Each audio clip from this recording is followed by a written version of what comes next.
Olá, caros amigos que agora acompanham a programação da TV Candidez. Estamos iniciando mais um programa Espírita Nova Era. Programa esse que é uma realização da AME, Aliança Municipal Espírita de Divinópolis.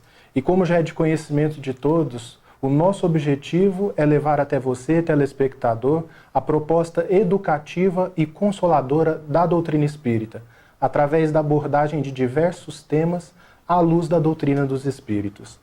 E hoje, no programa de hoje em especial, nós estamos recebendo o nosso companheiro da cidade de Belo Horizonte, que é psicólogo, Jader Sampaio, que esteve aqui em Divinópolis participando do CETESP, fazendo palestra, contribuindo com o nosso movimento espírita, com o enriquecimento do nosso movimento espírita.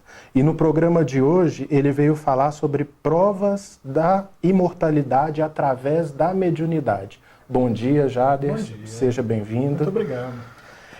A primeira pergunta se baseia numa definição de Allan Kardec sobre médium. Ele diz que médium é aquele que, em maior ou menor grau, percebe, capta a influência ou presença dos espíritos.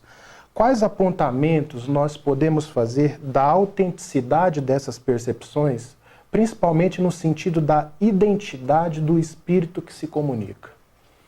Uma boa pergunta, né? Porque a mediunidade não é uma faculdade como a visão, como a audição, em que a gente percebe de forma direta os objetos que estão ligados aos sentidos. Sim. A mediunidade é uma sensibilidade interior.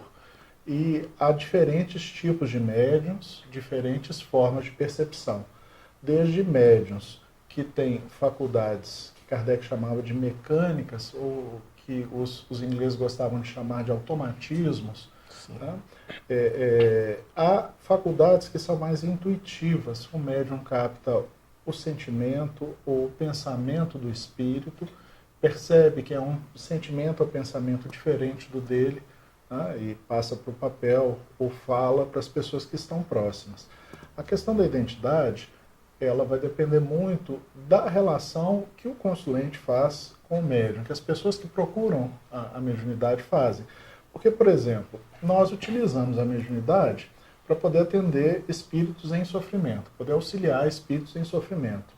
A identidade do espírito não é importante nesse tipo de trabalho. O importante é que a gente seja capaz de escutar bem os espíritos, que a gente tenha a felicidade, tá, de atendê-los de forma efetiva, de compreender o sofrimento em que eles se encontram. Se eles querem ou não dizer o nome, para nós não faz muita diferença. Né? Agora, há pessoas que estão procurando médios em busca de notícias de entes queridos. Isso. Então, para esse tipo de finalidade, essas pessoas que se preocupam em que na mensagem venham alguns elementos de identificação. Sim. E isso vai depender da faculdade dos médiuns. Há médiuns que têm a capacidade de perceber uma série de elementos, como a forma em que a pessoa desencarnou, não só o nome, mas que dão detalhes. Há médiuns que percebem os espíritos, até a vestimenta com a qual eles se apresentam, com a qual relato eles de parentes, né, desencarnados. Não só de parentes, mas apelidos que eles usam. Sim, na intimidade. Com certeza. O Chico, ele tem um livro, tá, que foi ditado, ele foi editado pelo pai que perdeu um filho, se não me falha a memória. E eles eram judeus. E o filho, ele vai se referindo à família e vai falando dos rituais judeus, sim, judaicos, né, da cultura judaica, e vai falando dos apelidos da intimidade. Ele vai dando uma série de dicas que faz com que a família perceba que é algo que não poderia estar no cérebro do médium, que é algo que, sim, vai além do que o médium poderia saber sobre as pessoas. Tá? E a gente tem também as pessoas que estudam a mediunidade, ainda procurando se esse fenômeno existe ou não, se ele é autêntico ou não. Então, nesse caso, pode ser que as provas de identidade sejam importantes na pesquisa, tá? Que é o que vem fazendo atualmente nos Estados Unidos, foi objeto da nossa conversa no seminário. quais pesquisas científicas existentes na atualidade que abordam a temática da mediunidade e quais constatações têm realizado? Uma primeira noção de ciências que é construída em cima das chamadas ciências da natureza, que é o que fazem os físicos, os químicos, os biólogos. Um biólogo ele observa um animal no seu meio ambiente, e vê como se comporta aquele animal, descreve, vê como ele se alimenta, identifica uma série de regularidades, e constrói um conhecimento dentro da ecologia, por exemplo. Um químico ele estuda uma substância química, como ela reage, e por que ela reage, e estabelece leis, normas, que nos permitem antecipar ou entender o funcionamento de uma determinada substância química. Essa é uma noção de ciência, uma noção mais restrita. Existe uma noção ampliada de ciência, que coloca aqui dentro conhecimentos, por exemplo, das chamadas ciências humanas ou sociais, em que eu gosto muito de falar dos advogados. Eles estudam leis. Leis são construções feitas pelos homens e eles precisam entender com clareza o sentido da lei, a intenção do legislador, o alcance da legislação, e eles não estão estudando nada de natureza, eles estão estudando a cultura. E eles vão utilizar de elementos ou de instrumento como a lógica e a razão. Isso também é conhecimento, mas é um conhecimento diferente do conhecimento da natureza. E a gente tem áreas do conhecimento reconhecidas na universidade, como, por exemplo, a matemática. A matemática estuda signos, estuda números, as relações que foram criadas pelos matemáticos entre esses números e usa da dedução. Então, se a gente pegar a noção ampliada de mediunidade, a mediunidade tem sido discutida, tem sido estudada, tem sido investigada há muitos e muitos anos. Mas a gente chama atenção para o século XIX, onde a gente encontra na Europa um ambiente de liberdade maior para ir contra as ideias formadas e engessadas da cultura ocidental, quando a mediunidade começou a ser investigada. Então a gente tem o trabalho de Allan Kardec, que é um estudo racional da mediunidade, em que ele vai tecer suas considerações depois de conhecer e de conhecer os médiuns, de conversar com os espíritos. A gente vai encontrar na Inglaterra um interesse maior dos fenômenos físicos produzidos pelos médiuns. Então a gente vai encontrar pessoas como o químico William Crookes, que estudou Florence Cook. Materializações, né? Materializações e outros fenômenos, e fez descrições rigorosas. E ele não publicou em revistas como a gente faz hoje, porque os meios eram diferentes naquela época. Ele comunicou em reuniões de cientistas que eram feitas naquela época, e aquilo criou, inclusive, um mal-estar na imprensa britânica. Como que um cientista tão brilhante, tão condecorado, estudava esse tipo de coisa? Eu tenho estudado o trabalho de Alfred Russel Wallace. Eu tenho traduzido a obra espiritualista dele para a língua portuguesa. O Wallace foi colega de Charles Darwin na teoria da evolução das espécies. E ele era espiritualista. E ele fez pesquisas com médiuns, pesquisas pessoais e pesquisas de revisão. E ele publicou toda a sua época com o sacrifício da própria imagem que ele passava para os seus colegas. A credibilidade de cientista, né? Que achavam que ele tinha que ser materialista para ser cientista, achavam que ele estava passando dos limites, e ainda assim o Wallace fez as pesquisas. Depois a gente tem as pesquisas feitas pela Sociedade de Pesquisas Psíquicas, a gente tem estudos com médiuns, a gente tem os estudos de mediunidade cruzada, em que o médium recebia parte da frase, o outro médium em outro lugar recebia outra parte da frase, e a mensagem só fazia sentido quando você cruzava os resultados dos dois médiuns. A gente tem estudos, depois as ciências abandonaram um pouco o enfoque nos estudos sobre materializações, sobre efeitos físicos. A gente tem Leonora Piper, que foi uma médium muito estudada e que jamais foi foi considerada uma médium que nunca foi pega fazendo qualquer espécie de fraude e com resultados muito curiosos. Aí a parapsicologia entrou mais no estudo da telepatia e de outras áreas, tentou utilizar a metodologia quantitativa, e mais no final do século a gente está vivendo agora o que eles chamam de revival dos estudos da mediunidade, que são novos pesquisadores que surgiram no cenário e que estão pesquisando seriamente médiuns de efeitos, eles chamam de mediunidade mental no inglês, Sim. que é o que nós chamamos de médiuns de efeitos intelectuais, né? Aqui no Brasil a gente tem um núcleo que é a NUPS, o NUPS, o Núcleo de Pesquisas em Espiritualidade e Saúde, que funciona na Universidade Federal de Juiz de Fora.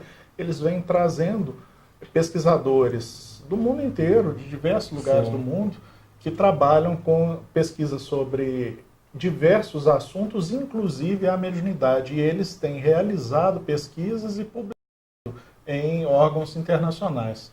Hoje de manhã eu dei uma olhada no computador para ver a produtividade deles. Eu peguei um dos pesquisadores, coloquei o sobrenome dele e procurei no periódico SCAPES, que é um dos instrumentos que a gente tem para acessar a pesquisa científica na Universidade Federal de Minas Gerais. Tá? E só ele retornou 40 publicações. Nossa, muito. Tá? Um outro pesquisador, que eu poderia dar o nome, ele já chegou a 100 publicações. Então, eu fico vendo algumas pessoas criticando uma ou outra publicação isolada. A questão é que a gente vem acompanhando o surgimento de muitas publicações de pesquisa sobre mediunidade. Pesquisa sobre o conteúdo, pesquisa sobre a forma, pesquisa sobre como o médium se comporta, pesquisa sobre o cérebro, pesquisa de eletroencefalografia, de tomografias. São muitas pesquisas. E talvez o entendimento de uma publicação dependa de outra publicação, Sim. né? Então, porque na pesquisa científica, quando o cientista ele apresenta uma publicação, uma primeira coisa que ele normalmente faz é um trabalho de revisão. Então ele cita os outros. Então ele cita as outras pesquisas que foram feitas, os resultados, até chegar a uma hipótese de trabalho que justifica o trabalho Sim. dele. Então, diante dessa pesquisa, isso aqui não está bem explicado, ou isso aqui pode ser mais bem só visto. depois de adquirido uma noção de conjunto das publicações, né, que se pode tirar alguma conclusão, né? Por isso que é um trabalho difícil. Não é as pessoas acham, eu vi um leigo uma pessoa com formação acadêmica, tá? Mas sem conhecimentos espíritas, questionando por que os espíritas não convencem os céticos. Sim. A pergunta dele para nós, por exemplo, para a área da administração da economia, é mais ou menos assim: bom, se a economia é uma ciência, então por que os marxistas não convencem os liberais? Tá? Eles partem de pressupostos diferentes e os dois são aceitos no diálogo daquilo que é chamado de economia. Tá? São interesses diferentes. E são perspectivas de visão sobre o fenômeno econômico que partem de pressupostos diferentes. Então, se eu pego um cético de carteirinha que está convencido que não interessa o que eu venha a mostrar de evidência sobre a mediunidade, tudo é falso, não tem diálogo com esse tipo de pessoa. Ele não está interessado em acompanhar e formar uma opinião, que esse é o ceticismo, vamos dizer assim, saudável. Tá? Diante de um resultado de pesquisa que me chega, eu pergunto: será que é isso mesmo? E à medida em que eu vou vendo outros resultados que são congruentes, eu falo: não, é isso mesmo. Mudo minha opinião. E interessante que nem todos os pesquisadores que você citou, inclusive eu coloco aí nesse meio Ernesto Bozano, Alexandre Aksakov, nem todos os pesquisadores que acompanharam o trabalho desses pesquisadores que se entregaram para a proposta espiritualista, vamos dizer assim, entre aspas, se converteram, mesmo acompanhando determinados fenômenos. Uma coisa que eu andei estudando é que, à medida em que eu fui olhando os pesquisadores do século XIX, minha área de formação original é psicologia. Eu comecei a encontrar nomes de psicólogos muito famosos, e psicólogos que nunca entraram para os estudos de história da psicologia como sendo psicólogos que estudaram o fenômeno espiritual.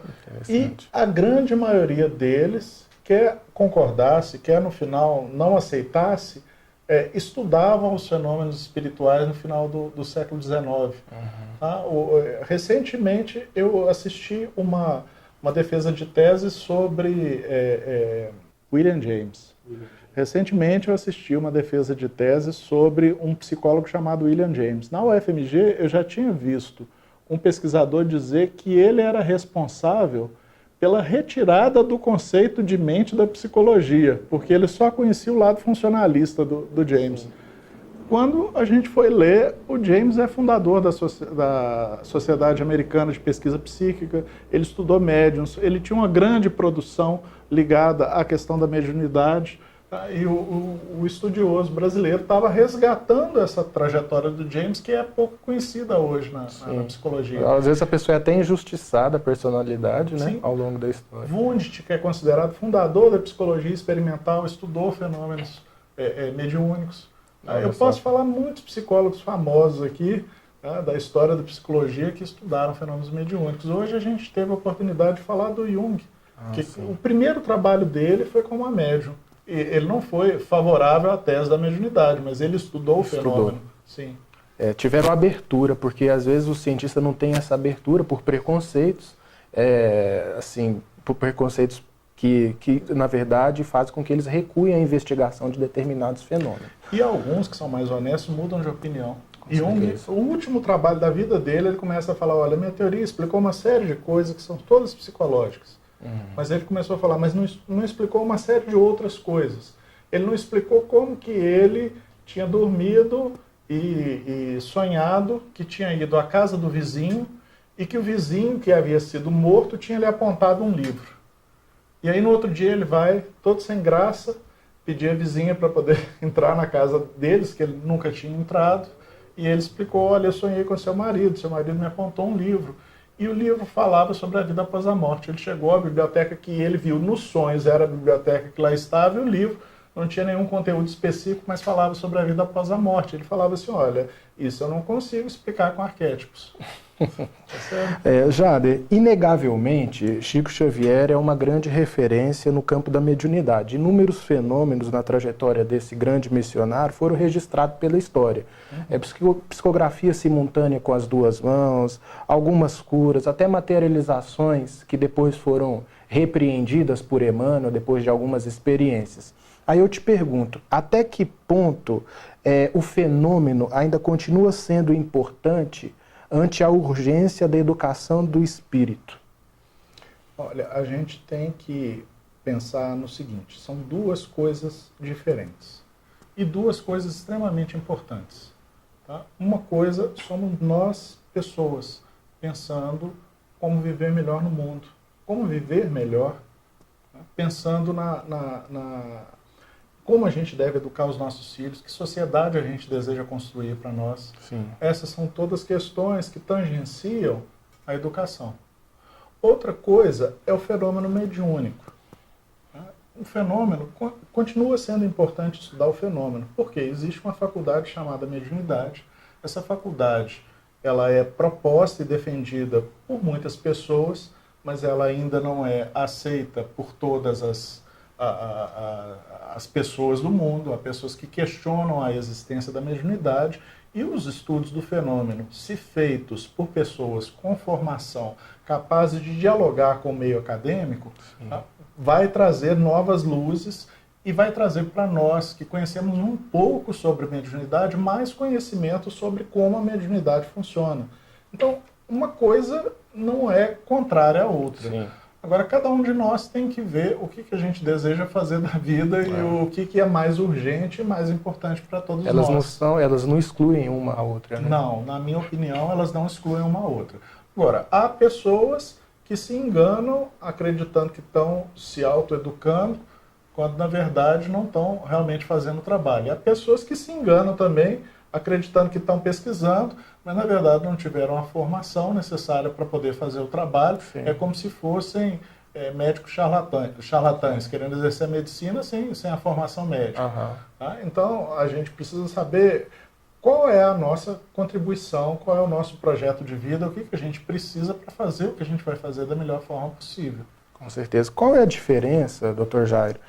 Jader, de educação mediúnica, educação do médium e desenvolvimento da mediunidade?